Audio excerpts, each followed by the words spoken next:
शेतकऱ्यांच्या दुधाला 5 रुपयांची सबसिडी योजना पूर्ण।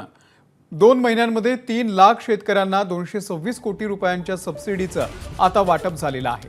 विविध दूध संघांकडून तुकाराम मुंडे यांचा मंत्रालयामध्ये सत्कार करण्यात आला आहे।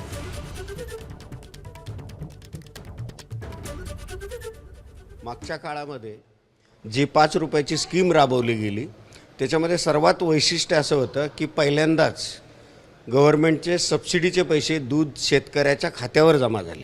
याच्यामध्ये 3 लाख शेतकऱ्यांनी जवळपास याचा फायदा घेतला आणि 226 कोटी गव्हर्नमेंटने या स्कीमच्या मार्फत अनुदानाचं वाटप केलं।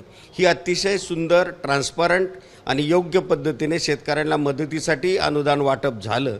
या गोष्टीबद्दल आम्ही त्यांचं अभिनंदन करण्यासाठी आज इथं आलो होतो। टॅगिंगमुळे जनावरं किती आहेत हे नक्की माहिती होईल आणि जवळजवळ 36,000 जनावरं आम्ही टॅगिंग केलेत आणि जवळजवळ 7 कोटी सबसिडी आमच्या चितळे डेअरीच्या उत्पादक शेतकऱ्यांना मिळालेली आहे। एबीपी माझा, उघडा डोळे बघा नीट।